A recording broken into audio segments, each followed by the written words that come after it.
नमस्कार साथियों। राहु महाराज का मरण कारक स्थान। देखिए, राहु भी अपने आप में राजनीति का बहुत बड़ा बल रखते हैं और किस प्रकार से सामने वाले को देखकर यदि कोई अधर्मी व्यक्ति है तो कैसे हमें बहुत ही सोच समझकर वाक्यों का इस्तेमाल करना है, डिप्लोमेसी, ये सब चीज़ों का इस्तेमाल करने में राहु बड़ा एक्सपर्ट है।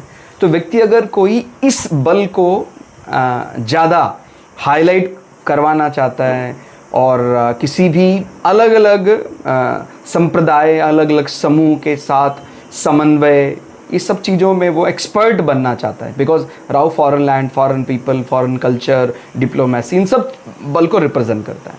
अभी वो यदि आपके चार्ट में नवम भाव में राशि के बल के बिना है तो ये मरण कारक स्थान भी हो गया और फिर राहु का राशि बल भी नहीं है। तो मरण कारक स्थान क्यों हो गया वो आप समझ सकते हैं, क्योंकि नवम भाव जो है वो बात करता है कर्तव्य परायणता की, धर्म की और भाग्य की, गुरु की।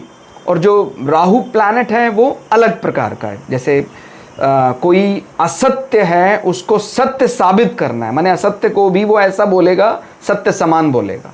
अभी नवम भाव तो बड़ा ही पवित्र, या कहें गुरु, भाग्य, लक्ष्मी त्रिकोणों में सबसे बली माना जाता है, इसलिए राहु के लिए वो मरण कारक स्थान माना जाएगा। तो कोई व्यक्ति ऐसा है जिसको राशि बल का सपोर्ट नहीं है और फिर नवम भाव में बैठ गया राहु, तो वो अगर वो चाहता है कि मैं राहु संबंधी कुछ माने राजनीति में अपने आप को ऐसा साबित करूं और अलग अलग फॉरेन कल्चर, फॉरेन पीपल, अलग अलग स्थानों पर बहुत सोच समझकर मैं ये वार्तालाप रखूं, तो वो उसके लिए थोड़ा कठिन हो जाता है, क्योंकि राहु बैठा है उसके नवम भाव में, मरण कारक स्थान में।